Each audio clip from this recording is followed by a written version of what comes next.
মা বোনেরা মাসিক অবস্থায় ভুলেও এই 5টি খাবার খাবেন না। যদি এই 5টি খাবার খান তাহলে ধীরে ধীরে আপনি ক্যান্সারের দিকে আক্রান্ত হবেন, অথচ আপনি নিজেও জানবেন না।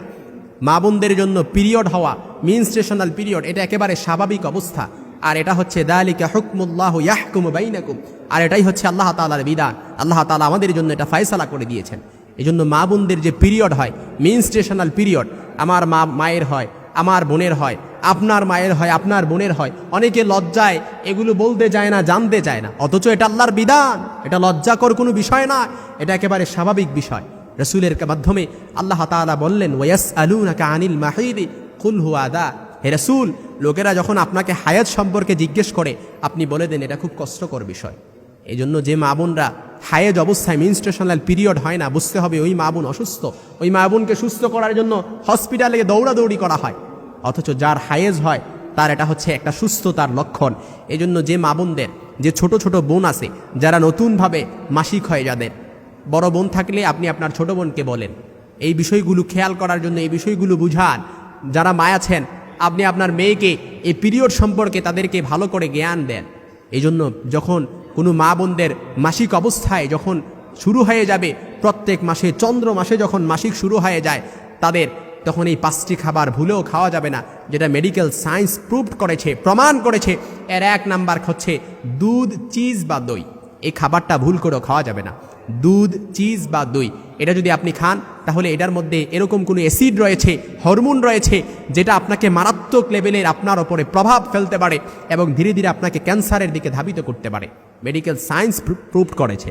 2 নাম্বার যে খাবারটি মাসিক অবস্থায় আমার মা বোনরা খেতে পারবে না, সেটা হচ্ছে জাঙ্ক ফুড। জাঙ্ক ফুড এটা এমনিতেই শরীরের পক্ষে ভালো নয়, কিন্তু মাসিকের সময় যদি এই জাঙ্ক ফুড খাওয়া হয়, এটা তো আরও বিপদ ডেকে আনবে, আরও মারাত্মক লেভেলের বিপদ ডেকে আনবে। 3 নাম্বার, মাসিক অবস্থায় মা বোনরা যেই খাবারটি খাবে না, সেটা হচ্ছে তারা কোল্ড ড্রিঙ্কস, ঠান্ডা ড্রিঙ্কস, সফট ড্রিঙ্কস, এটা ফ্রিজের কোনো ড্রিঙ্কস তারা মাসিক অবস্থায় খেতে পারবে না। আর এই মাসিক অবস্থায় খাবারটা খাওয়ার ফলে আপনি দেখবেন 5-10 বছর পরে মারাত্মক লেভেলের ক্যান্সারে আপনি আক্রান্ত হয়ে গেছেন। মাসিক অবস্থায় আপনি যদি এই খাবারটা আপনি বেছে না খান, তাহলে এটা আপনাকে অবশ্যই 5-10 বছর পরে এটা আপনাকে ভুগতে হবে। এজন্য আমাদেরকে এটা অবশ্যই মেনে চলতে হবে। এজন্য কোল্ড ড্রিঙ্কস এটা খাওয়া যাবে না। একাধিক গবেষণায় এটাই প্রমাণ হয়েছে, যারা যে মা বোনেরা মাসিক অবস্থায় কোল্ড ড্রিঙ্কস খাবে, এই সময় এই ধরনের পানীয় খেলে ইউটেরাইন ওয়ালে রক্ত থেকে যায়, অর্থাৎ আপনার রক্ত থেকে যায়। এমনটা হতে থাকলে 5 থেকে 10 বছর পরে গিয়ে আপনি মারাত্মক ক্যান্সারে আক্রান্ত হওয়ার আশঙ্কা বহুগুণে বেড়ে যায়। এজন্য 4 নাম্বার যে খাবারটা আপনি মাসিক অবস্থায় খাওয়া যাবে না, সেটা হচ্ছে শশা।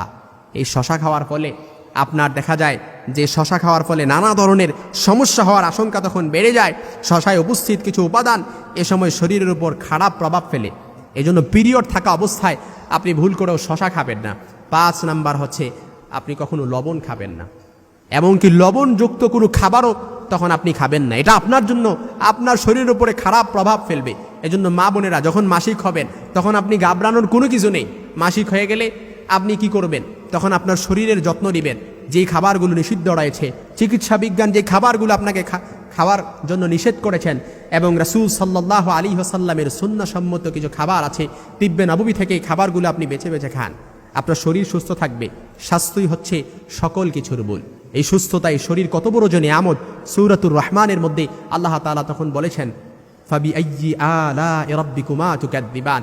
এটি খুলে দেখেন, আল্লাহ তাআলা 1 বার নয়, 2 বার নয়, 33 বার আল্লাহ তাআলা কোরআন আল কারীমের সূরাতুর রহমানের মধ্যে এই কথাটি শরীরের ব্যাপারে, নিয়ামতের ব্যাপারে আল্লাহ তাআলা লিপিবদ্ধ করেছেন। ফাবিআইয়ি আলাኢ রাব্বিকুমা তুকাদ্দিবান।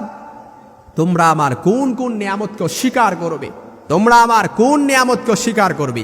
আর নিয়ামতের ভেতরে সর্বোৎকৃষ্ট, সর্বোত্তম নিয়ামত হচ্ছে খাবার।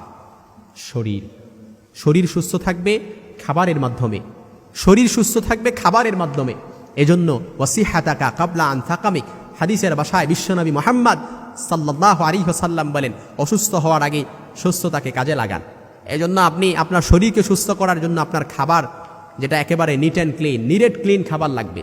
ফরমালিন মুক্ত খাবার খেতে হবে।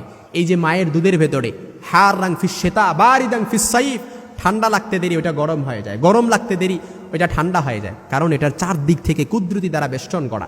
এই জন্য আল্লাহ তাআলা আমাদেরকে যেই নিয়ামত দিয়েছেন, এই যে আমাদের পেটের ভেতরে যে পাকস্থলী রয়েছে, এই পাকস্থলীর ভেতরে আল্লাহ তাআলা একটা পিত্তরস দিয়েছেন।